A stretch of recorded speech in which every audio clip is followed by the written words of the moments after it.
Today in the EU, Brussels watches as Barnier reveals government to navigate political crisis. Newly appointed French Prime Minister Michel Barnier has revealed his government keeping much of the pro-Macron agenda while making key concessions to the far-right Rassemblement National. With a no-confidence vote looming, Barnier faces internal divisions, immigration challenges, and Macron's influence at home and in the EU. The next few weeks are crucial for France's political stability, as delays in presenting the 2025 budget raise concerns within the European Commission. So which French ministries is Brussels keeping an eye on, and what's left of Macron's influence both domestically and within the EU? Hello and welcome. I am Eva Chiori, and this is Today in the EU. To look into these questions, we're joined by our Paris-based reporter, Théo Bourgery-Gonse. Théo, with the new government now in place in France, what's the general sentiment among citizens for the newly appointed officials? So it's taken about 67 days to come to this new government. And I think it's been met with quite a bit of disappointment from the French people. The reason being that the ministers that make up the government today are part of the center-right, Macron's troops essentially, and the conservatives, les Républicains. But they together have won respectively the 3rd place and the 5th place in the snap legislative elections that took place in June and July last year. The leading left-wing union is not being represented at all. In fact, they were never given the chance to create a government to start with. Mm-hmm. And the second biggest party, which is the far-right, le Rassemblement National, is not being represented in any shape or form. And so a lot of people are saying that actually we've appointed people that are precisely the kind of government that people no longer wanted. Mm-hmm. And it's created some frustrations, and it's creating some tensions that actually we or the French people are not being represented. It's true that there were lots of voices coming from the left mentioning specifically that Macron stole the elections from the French, saying that the appointed prime minister wasn't what the elections showed. Is this discontent directed to Macron himself? Emmanuel Macron's been in office for now 7 years, and there's been a growing frustration from the general public towards his kind of vertical, very personal style of leadership. The snap elections he called back in June were unprecedented and unexpected. What people are saying, and the left specifically, is that the creation of this new government and the appointment of Michel Barnier 2 weeks ago as prime minister are two indications that Macron is not taking on the wants and the asks of the French people following the elections, which tend to show that there might be more of a left-wing sentiment in the country. That's debatable. But what's for sure is that we're seeing more of the same today, as opposed to the clear change that a lot of people were expecting. And speaking of Michel Barnier and his new government, how does it balance continuity with past Macron administrations while accommodating the far-right Rassemblement National? The way I've titled it in a piece I pushed out on Saturday is that it's more of the same with a nudge to the far right. Mm-hmm. In other words, it feels like a little bit of a déjà vu. There are 7 ministers that were part of previous governments that are back in this government again, added with conservative senior leaders, which are entering government for the first time in 7 years. But what we're expected to see is a continuation of past policy making. Key files, such as the pensions reform or the immigration bill, they're very unlikely to change or be moved or be reformed. And what's likely to happen as well is that there is going to be a nudge to the far right, especially on immigration policy, because as the arithmetic stand in the National Assembly, the government needs the far right in order to survive.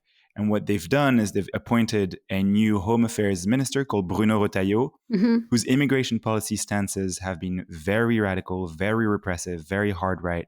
And that's clearly a signal to reassure the far right that the government will be heading their way, to a certain extent at least, for the purposes of keeping them happy and making sure the government survives a vote of no confidence. Now, why is this a consistency of the new government? Why aren't there many changes from the previous one? You mentioned 7 ministers being the same. Why is this the case? I think it's so incredibly complicated to find a working minority government. Mm-hmm. The left have always said that any government that is led by the center-right or the right, they will vote against in a vote of no confidence.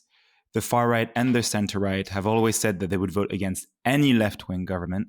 And so it created this sort of impossible scenario where, however way you looked at it, there was a grave risk that the government would be toppled at the first occasion. So it took some time to find a very subtle and actually quite hesitant balance with this new government.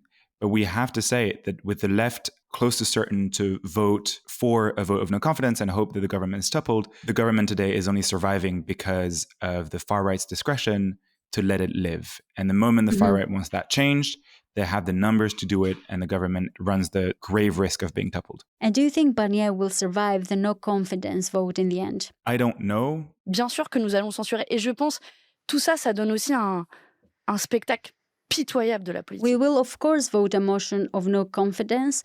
I think all this gives a pathetic image of politics, mentioned MEP Manon Aubry last Saturday.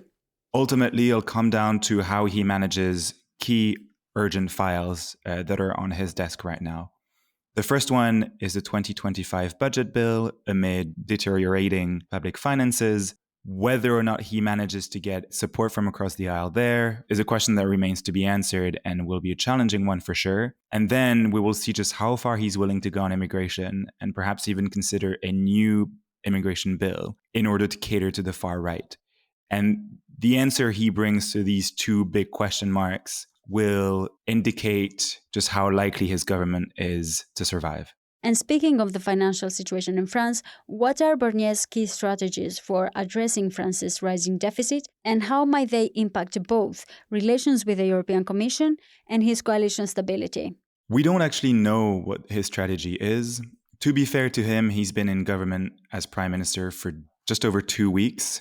It will take a little time for him to get accustomed to what the reality of public finances are like and find the right policy approaches. What we know so far is that he's willing to cut expenses across the board and basically just cut public spending where he can. And then there's a question of increasing revenues. Je ne vais pas alourdir encore l'impôt sur l'ensemble des Français, mais je ne vais pas exclure dans I'm going to increase taxes on the entire population, but I am not going to exclude the wealthiest from participating in the national effort, said Prime Minister Michel Barnier last Sunday. Everyone across the center-right and the far right have said that they did not want to see any tax hikes. But what's likely to happen is that there'll be no tax increases for the middle class, but perhaps a slight tax increase for the richest few and for multinationals. That's something that Michel Barnier said he was willing to consider and is actually looking closely at, as far as we understand it. But the details of how he's going to go about having those ideas and policy implemented remains unclear. And ultimately, as you've said, Evie, there is a big EU question. France has been in an excessive deficit procedure since late July, and essentially the European Commission is worried. France owes a pluriannual public finances plan that was supposed to be sent to the Commission on the 20th of September. We failed to meet that deadline.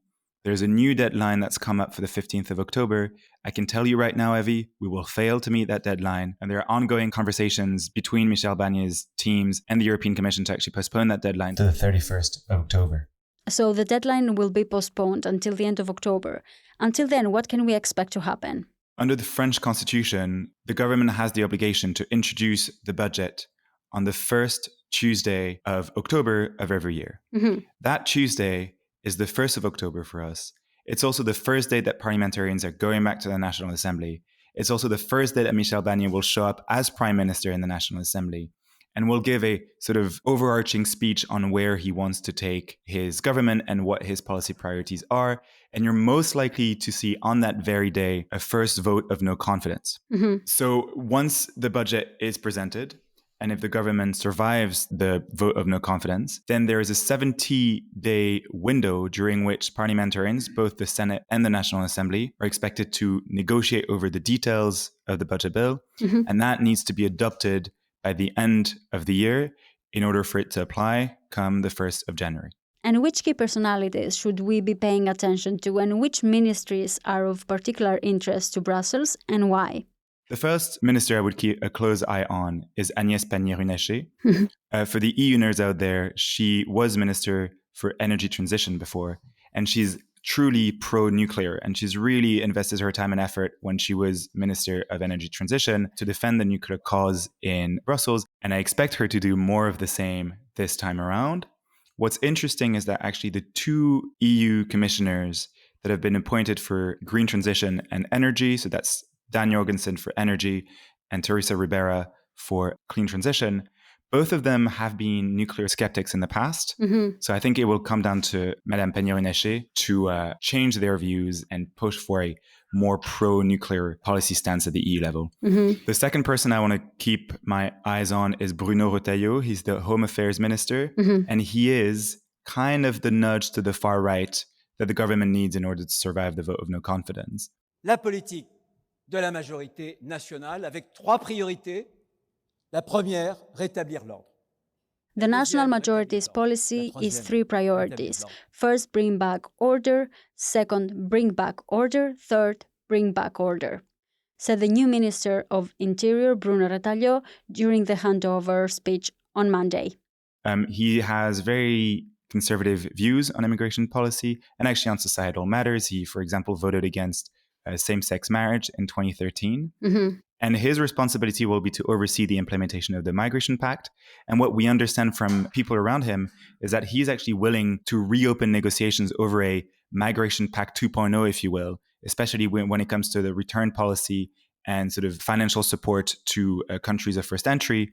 That's something that he wants to tackle even further for what I expect to be a more repressive stance. So the third minister is Benjamin Haddad. He'll be in charge of EU affairs. He's very interesting. He's a perfect French-English bilingual. He's actually an EU-US relations specialist, having worked in several think tanks in the past. He's an MP since 2022. He's a close ally of Macron. And I think he will be crucial, especially to Michel Barnier, in basically managing EU stakeholder relationship during the whole budget and excessive deficit procedure challenges. He will be the one that sort of maintains the relationship with EU institutions, then the European Parliament, member states, and the French government. And the last one, very briefly, is Antoine Armand. He is the new Economy, Finances, and Industry Minister, and he will have to carry out the Bruno Le Maire's legacy and promises of a greener industry, and that's things like looking at the implementation of the Net Zero Industry Act, the implementation of the Stability and Growth Pact, and supporting the new French Commissioner, Stéphane Séjourné, in his effort to lead the transition towards greener industry, but one that is also more competitive. You're mentioning that Stéphane Séjourné will have some support from France already, and everyone has been talking about the fact that he's very close to Emmanuel Macron, so everyone is wondering about Macron's influence in the EU, but also about his influence internally. It's a tough one. On the one hand, I think France's, and this is a French person talking, by the way, but I think France's view of what the EU should look like, which is enshrined in this idea of European sovereignty that, if you remember well, was pushed forward during the French presidency of the Council of the EU, that has been a success. And many people have told me, for example, that the Draghi report on productivity and competitiveness mirrors the way the French have been thinking about Europe for several years. And that the report, as one MEP told me, speaks French politically. So in that sense, it is a success that we need to give Emmanuel Macron. And I think to a certain extent, the way we think about Europe in France has been adopted by many member states. On the other hand, Macron is weakened domestically. He will have to spend more time dealing with domestic matters than international ones, and member states will know about that. And in the past week, we've seen how Macron's influence may have been waning in Brussels with the whole debacle that's happened with Thierry Breton, who is very respected as a commissioner, resigned rather abruptly. And for Stéphane Séjourné, who is known in the EU bubble but doesn't speak English, and people are worried that he might just be a bit too junior to really push forward the French take in Brussels. He's also a close advisor of Macron, which shows that Macron wants to keep a very close hand on what's happening in the Commission. That might have some people worried that actually he's not fit for the role. The true impact that he'll have on the European Commission remains to be seen. One last point I'd like to flag is that Séjourné's portfolio in the European Commission, that of competitiveness and prosperity, is actually being shared with several other commissioners. And so his influence might very well be diluted. Thank you, Théo. I am Evi Chiori, and this was Today in the EU podcast. Visit Euractiv to stay on top of the latest news. If you haven't subscribed yet, you can find us on all streaming platforms. You can get in touch with us by leaving a comment or a review on Spotify and Apple Podcasts. Your reviews help us a lot to spread the word about our work, but also understand what topics you like listening to. This episode was produced by Miriam Sáenz de Tejada, Charles Cohen, and me. Thank you for tuning in, and until tomorrow morning.